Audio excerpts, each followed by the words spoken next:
Hello guys, this is Ayush Agarwal from A classes.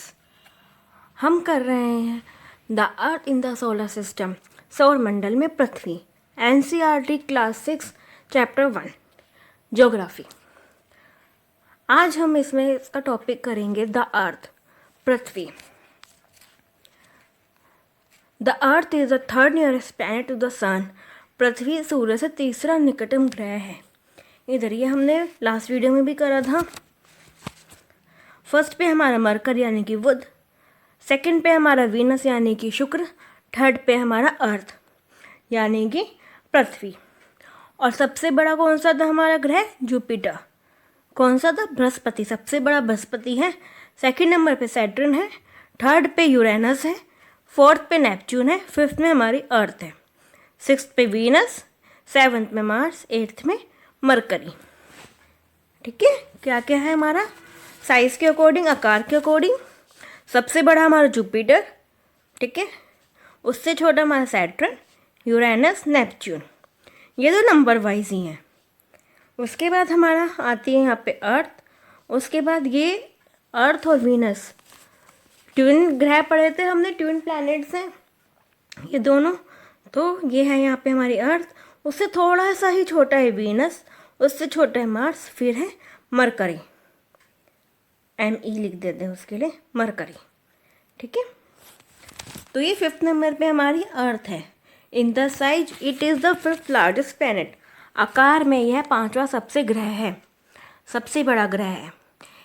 It is slightly flatted at the poles. यह ध्रुवों पर यह थोड़ा चपटा हुआ है। अब ध्रुव क्या होते हैं? ये देखो, ये हमारे गोल है, ये गोल है, ठीक है। अब ये जो ऊपर के पॉइंट होते हैं उसको हम बोलते हैं पोल्स। ये ऊपर है तो नॉर्थ, ये नीचे है तो साउथ, उत्तर दक्षिण पोल, ध्रुव। ठीक है, तो ये यहाँ से क्या है, यहाँ से गोल नहीं है, हल्का से यहाँ से ऐसे चिपटा हुआ है। कैसा है? ये देखो, एक गोल बनाया हमने। दूसरा कलर ले लेते हैं हम। ये यहाँ से हल्का सा ऐसे सीधा है, ठीक है, इतना हल्का है कि वो हमें दिखाई नहीं देता है नॉर्मल देखने में। That is why its shape is described as a geoid. Geoid means an earth-like shape.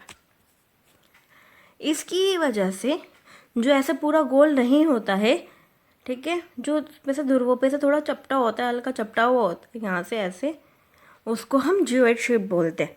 Geoid का मतलब जो पूरी तरीके से गोल नहीं हो, पृथ्वी जैसी आकृति हो जिसकी, ठीक है, उसको हम बोलते हैं geoid. Conditions favorable to support life are probably found only on the earth. The earth is neither too hot nor too cold. जीवन को सहारा देने के लिए अनुकूल परिस्थितियाँ शायद पृथ्वी पर ही पाई जाती हैं। धरती ना ज़्यादा गर्म है और ही ना ज़्यादा ठंडी है। अब देखो, हमारा अपने आसपास का एनवायरनमेंट देखो, यहाँ पे पेड़ पौधे भी हैं, जानवर भी हैं। यहाँ पे हमें सांस लेने के लिए ऑक्सीजन भी मिलती है, कार्बन डाइऑक्साइड भी मिलता है, हाइड्रोजन मिलता है, हाइड्रोजन यानी कि पानी, ठीक है, अलग अलग टाइप की गैसेस मिलती हैं। अब ये हमारी पृथ्वी पर ही क्यों मिलती हैं? क्योंकि यहाँ की कंडीशन ही ऐसी है कि ना ही ज़्यादा गर्म है ना ही ज़्यादा ठंडा है, तो वो हम लोगों को आराम से रहने के लिए एक एनवायरनमेंट उपलब्ध कराता है। ठीक है, ऐसी परिस्थिति हमारे लिए अनुकूल हो जाती है जहाँ पे जीवन हो सकता है। अब मरकरी तो सबसे पास है, वहाँ तो अगर मान लो इंसान चला जाए, वो तो उसको तो वैसे इतनी ज़्यादा गर्मी लग जाएगी। लेकिन जो हमारे वैज्ञानिक हैं, साइंटिस्ट हैं, वो आजकल क्या कर रहे हैं, मार्स पे भी जीवन ढूंढने की कोशिश कर रहे हैं। वो क्या कर रहे हैं, कुछ ना कुछ ऐसे सेटअप कर रहे हैं कि वहाँ पे हमें ऑक्सीजन प्रोवाइड हो जाए, घर के अंदर ही घर में रहें। अब उन्होंने कुछ ना कुछ इस टाइप से करा है कि मार्स पे जीवन मिल जाए, हमें रहने लायक बन जाए वो मार्स। ठीक है, it has a water and air which are very essential for our survival. The air has life supporting gases like oxygen. Because of this reason the earth is a unique planet in the solar system. इसमें पानी और हवा है जो हमारे अस्तित्व के लिए बहुत ज़रूरी है। हवा में ऑक्सीजन है जैसे जीवनदायी गैसें हैं। इन्हीं कारणों से पृथ्वी सौरमंडल का एक अनूठा ग्रह है। मैंने आपको बताया ना अभी कि खाली ही ऐसी पृथ्वी है जिस पे हमें पानी भी मिलता है ऑक्सीजन भी मिलती हैं और भी गैसेस मिलती हैं जो हमारे जीने के लिए बहुत ज़्यादा ज़रूरी हैं। ठीक है, खाने मिल जाता है हमें यहाँ पर। और किसी भी ग्रह पे इतनी अनुकूल परिस्थितियाँ नहीं हैं, कुछ ऐसी चीज़ें हैं ही नहीं वहाँ पे। या तो बहुत ज़्यादा गर्म है या बहुत ज़्यादा ठंडे हैं, या फिर वहाँ पे गैस ही नहीं है, वहाँ पे ऑक्सीजन ही नहीं है। ऑक्सीजन है तो फिर पानी नहीं है। ऐसे इन्हीं सब के कारण हम और प्लैनेट्स पे नहीं रह पा रहे हैं। लेकिन अर्थ ही एक अकेला ग्रह ऐसा है जिस पे जीवन संभव है, जिसमें लाइफ पॉसिबल है। From the outer space the earth appears blue because it's 2/3 surface is covered by water. It is therefore called a blue planet. बाह्य अंतरिक्ष से पृथ्वी नीली दिखाई देती है क्योंकि इसकी 2/3 सतह पानी से ढकी हुई है, इसलिए इसे नीला ग्रह भी कहा जाता है। अब ये फोटो में देखो, ये मून है हमारा, और ये हमारी अर्थ है, ये है हमारा सन। ठीक है, ये दूर से देखने में हमें ज़्यादा नीला दिखाई दे रहा है, और अगर हम और दूर से देखते हैं तो हमें खाली नीला ही दिखाई देता है। क्यों? क्योंकि इसका 70%, हमारी पृथ्वी में 70% खाली पानी है और 30% ज़मीन है। ठीक है, 70% यानी कि आप ये मान लो कि 10 में से आपको 7 मार्क्स मिले हैं। ठीक है, और एक को मिले हैं 3 मार्क्स। तो जो 7 मार्क्स मिले हैं ना वो पानी है, और जो 3 मार्क्स मिले हैं वो है ज़मीन। 7 मार्क्स क्या है हमारा? पानी। 3 मार्क्स है हमारी ज़मीन। ठीक है, इसलिए हम इसे क्या कहते हैं? नीला ग्रह, क्योंकि नीला दिखाई देता है। बाहर से देखने में कैसा दिखाई देता है? नीला। इधर ये देखो, इसके साथ एक मून है। ठीक है, ये हमारी पृथ्वी से के साथ ही घूमता है। क्या होता है, जैसे हमारी पृथ्वी सन के चारों चक्कर लगाती है ना, वैसे ही मून पृथ्वी के चारों चक्कर लगाता है। ठीक है, इसको हम क्या बोलते हैं? उपग्रह। ये एक नेचुरल उपग्रह है। कैसा है? नेचुरल। हम इसके बारे में आगे पढ़ते हैं। द मून, चांद। The moon that we see in the sky is a satellite. आकाश में जो चंद्रमा है वह एक उपग्रह है। ठीक है, it is a companion of our earth and moves around it.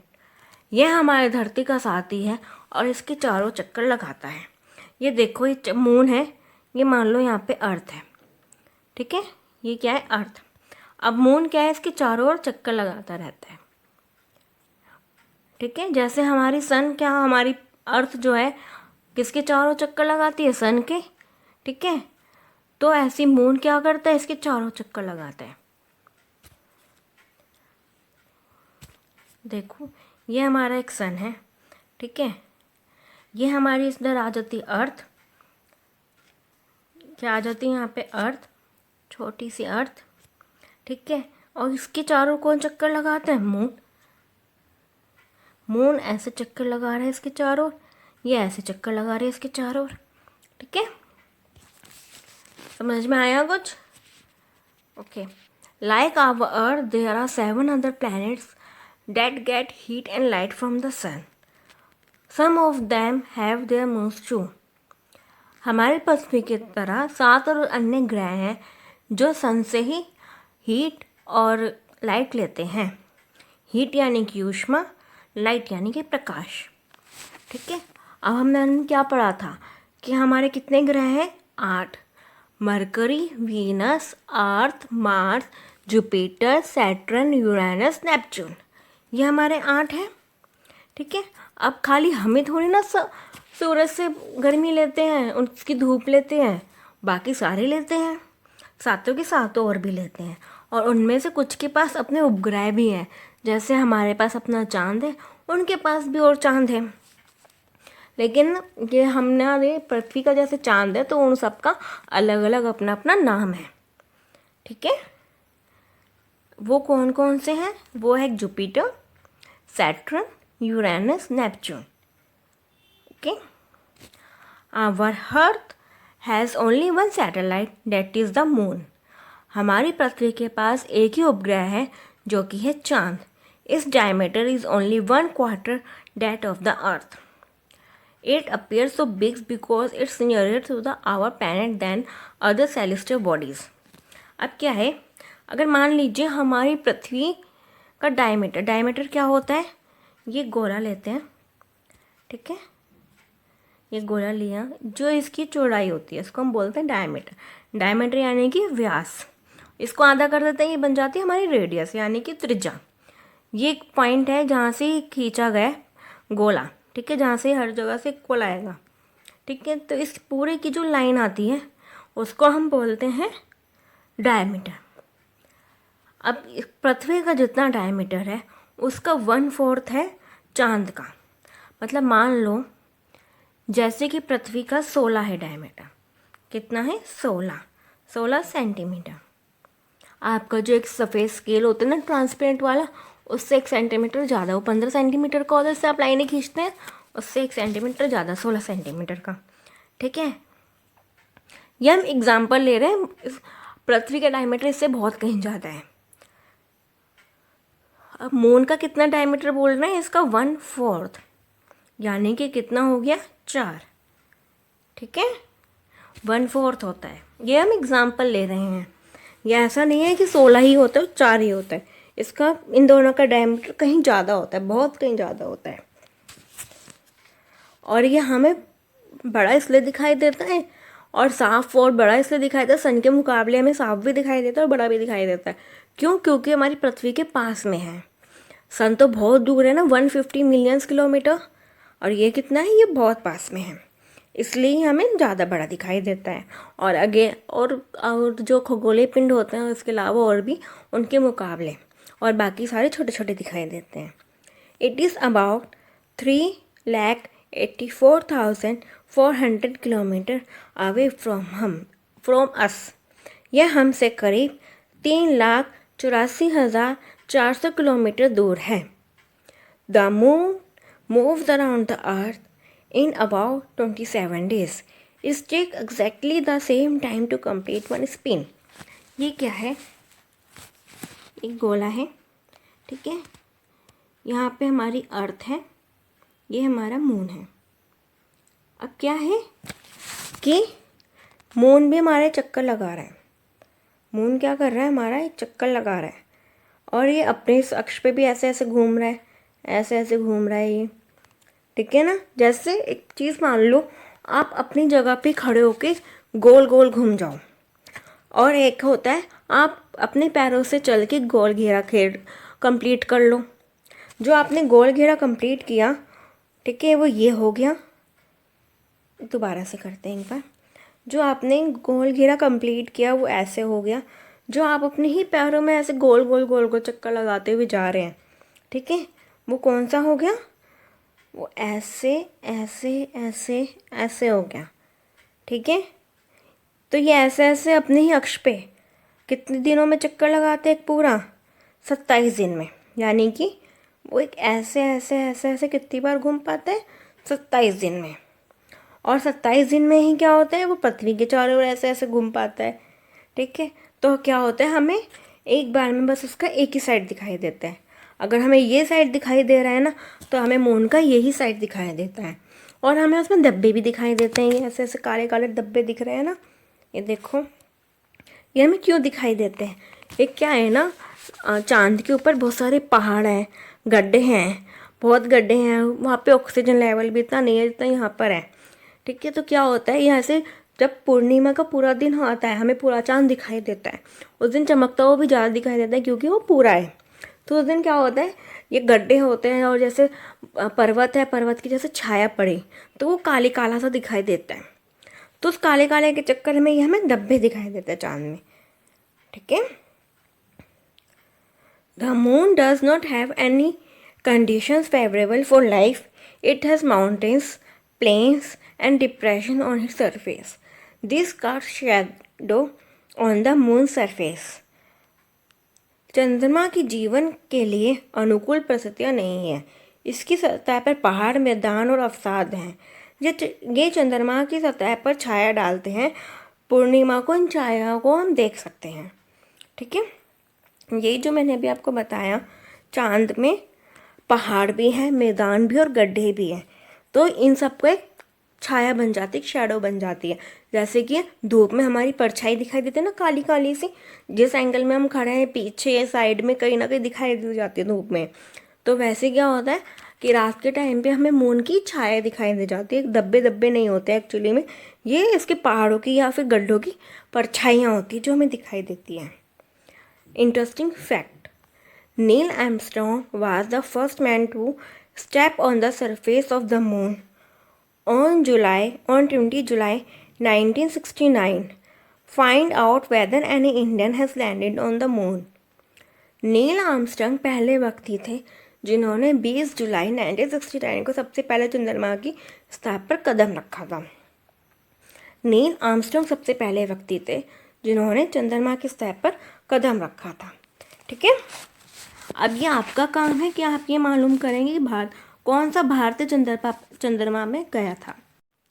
ठीक है, उपग्रह खगोलीय पिंड है जो ग्रहों के चारों ओर उसी प्रकार चक्कर लगाता है जिस प्रकार एक ग्रह सूर्य ग्रह के चारों ओर चक्कर लगाते हैं। A satellite is a celestial body that moves around the planet in the same way as the planets move around the sun. देखो, जैसे मैंने अभी आपको बताया कि उपग्रह क्या है, ये भी सेम वही बात लिखी हुई है कि जैसे कि हमारी पृथ्वी और अन्य जो उसके अलावा जो 7 और ग्रह हैं और 7 और प्लैनेट हैं, वो सन के चारों चक्कर लगाते हैं अपने अपने ऑर्बिट में, अपनी अपनी कक्षाओं में। जैसे ये लाइन है, इसको हम ऑर्बिट बोलते हैं। वैसे ही यहाँ अर्थ है 3rd नंबर पे, वैसे ही उपग्रह जो होते हैं वो अपने अपने ग्रहों के चारों ओर चक्कर लगाते हैं। ग्रह उपग्रह, ठीक है, यानी कि सैटेलाइट, नेचुरल सैटेलाइट और एक होती है मैन मेड सैटेलाइट। यानी कि यहाँ पे मार्स आ गया, मार्स का मून, जुपिटर, सैटर्न, इन सब के अपने अपने चारों ओर चक्कर लगाते रहते हैं। मानव निर्मित उपग्रह एक कृत्रिम पिंड है। यह वैज्ञानिकों के द्वारा बनाया गया है जिसका उपयोग ब्रह्मांड के बारे में जानकारी प्राप्त करने एवं पृथ्वी पर संचार माध्यम के लिए किया जाता है। इसे रॉकेट के द्वारा अंतरिक्ष में भेजा जाता है एवं पृथ्वी की कक्षा में स्थापित कर दिया जाता है। Human made satellite is an artificial body. It is designed by scientists to gather information about the universe or for communication. It is carried by a rocket and placed in the orbit around the earth. अब क्या होता है मानव निर्मित satellite? ये देखो, ये हमने अपने इंडिया दिखा रहे हैं यहाँ पे छोटा सा एक, ये देखो यहाँ पे हम इसको बड़ा करते हैं। ये देखो, ये हमारे इंडिया, यहाँ से देखो ये इंडिया की शेप बनी हुई है।